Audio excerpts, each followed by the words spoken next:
Oh, I'm sure you guys remember that sweet, nostalgic home screen. Hello everybody, and welcome back to yet another video. So in today's video, we're going to be debunking an important question. Is the iPad 2 even usable in 2025? Firstly, let's just answer the question. Why would anyone use an iPad 2? Anyone with any logical sense would be asking that, but I want to view this through the lens of a legacy iOS enthusiast. Someone like me, who likes experimenting with legacy iOS because I have a bunch of legacy iOS devices. I have I have an iPad 6 from my grandmother and iOS 14. That was her old iPad. My old iPad 6, which is running iOS 15. My iPod Touch 4, which is running iOS 6.1.6, and then my old iPod Touch 5, which is running iOS 14 as well. And then this iPad is my old iPad. It was previously running iOS 9.3.5. I got this back in 2016 when I was 6 years old. My mother, it was part of like a liquidation from the old office. They were getting rid of a bunch of these old iPads, so she got to take one home. It was originally running iOS 9.3.5. Then I downgraded it to iOS 8.4.1 via the OTA method. Then finally, in 2024, I used Legacy iOS Kit to downgrade it to 6.1.3. And yes, I have it jailbroken and I have the App Store working. So basically, the first thing is, if you want to use one of these in 2025, you have to jailbreak. Jailbreaking literally helps you get the App Store working, helps you download old versions of apps that you want, and most importantly, jailbreaking gives you a whole new world of access. So now I'll be talking about the performance of this device. But before that, I just want to talk about this device's history. So this iPad was introduced in 2011 by none other than Steve Jobs. It's the first Apple device to feature the A5 chipset, featured in the iPad mini 1st gen, iPhone 4S, and the iPod Touch 5th gen. So, as it's an A5 device, it suffers, oh no, what is that? It's the curse of the A5 chipset. Well, Apple updated these iPads well past their prime, all the way to iOS 9.3.5, which causes it to be extremely slow and sluggish on that iOS version. But to allow for upgrades, if you're on like iOS 5, they keep 2 versions signed, because you can't directly update from 5 to 9. They keep 6 and 8 signed as the 2 intermediate steps. Like how in Windows, if you wanted to update from Windows 2000 right to Vista, you couldn't do that. You had to do XP in between. Like if you wanted to go from iOS 4 to iOS 9, you have to do 6 and 8 in between. And why would anyone do that? Because this iPad released with iOS 4. So the jailbreak community, well, they found a way to abuse that, basically exploit for downgrades. And this gives it a lot smoother performance on iOS 6. So we're just going to launch, let's just say, what's one thing that everyone does with their iPad commonly?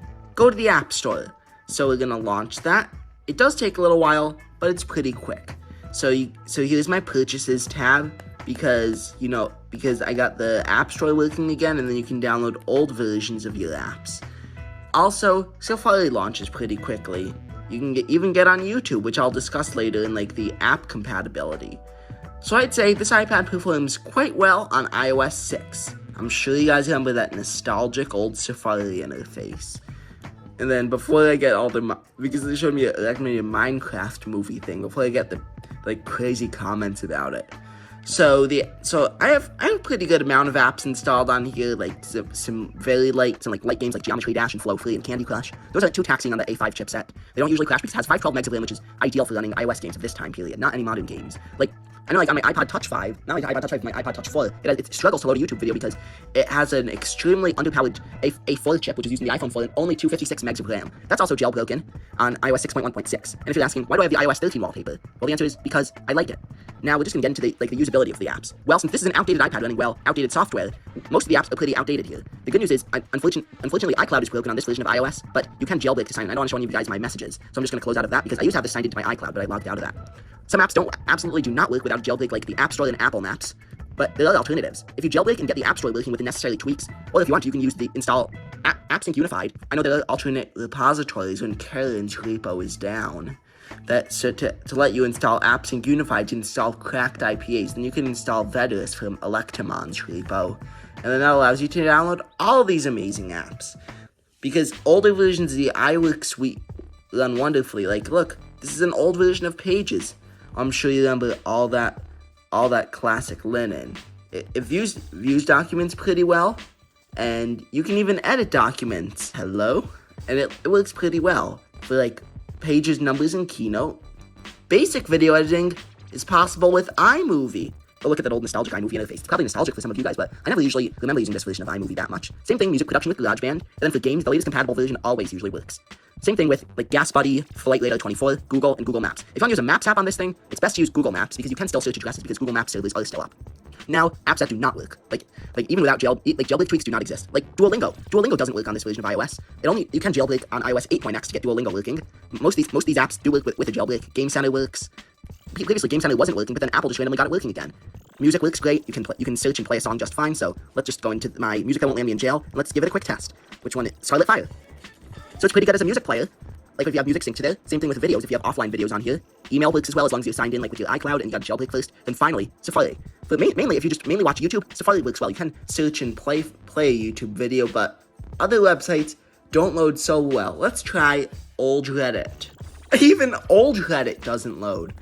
So there are alternate browsers available that you could install, and then there's also alternate Reddit clients like Alien Blue if you want to browse Reddit on this iPad. Now we're going to get into one of the least important aspects of the iPad, the camera. Now regarding the hardware in this, like the photo hardware, this iPad contains on the back has a 0.7 megapixel camera that takes videos in 720p at 30 frames a second, and the front camera is even worse. It takes VGA video and photos. I think that's like 640 by 480. That's bad. Well, I took some samples of this iPad's camera and compared them against basically the benchmark, my iPhone 13 that's currently recording this content. So here's the samples. So if you can see, the colors in this one are mainly washed out, but then like when you see like these flowers, you can see like mainly pops out. This is like because the saturation was mainly added. You can see like there's a lot of artifacting here because like the 0.7 megapixels. Now with the iPhone 13, we have much better color reproduction with these flowers on this alarm sign, like the autofocus as well as the red popping out and the black on the camera, and like the pink and the flamingos here as well as the green and the grass pops out. Well, as you can see, the iPad 2 absolutely gets smoked out by the iPhone 13. That's so bad. And all those photos are taken in similar settings, which is kind of unfortunate even though they were on separate days. So in my conclusion, is the iPad 2 usable in 2025? Well, for the normal individual, absolutely not, because jailbreaking may be complicated, but if you find there's plenty of tutorials online on how to get it working. Probably every American household has at least one iPad 2. I'm not kidding. And then for jailbreakers, it is absolutely usable in 2025, because you can easily jailbreak with Legacy iOS Kit on Linux or Mac, get Cydia installed, get your necessary tweaks to get everything working, and you'll be able to basically experience old iOS again. So would I recommend buying one of these as your daily driver iPad? Absolutely not. Instead, you can go for one of these. Let's just go into my closet right now, and I'll show you what I have. I'd recommend getting at least the bare minimum, the iPad 6. This one's my grandma's old one. Yes, it's in an iPad Air Smart cover. Has a 9.7-inch screen and the 8 megapixel camera of the iPhone 6. It's much better. I strongly recommend it. But if you really want that legacy iOS, go for an iPad 4. It has a much better camera, in my opinion. It has the Lightning connector, and it updates all the way to iOS 10. It isn't as laggy as this on iOS 9. And iOS 10 pretty much supports a lot of the current applications. So thank you so much for watching this retrospective on the iPad 2. Tweak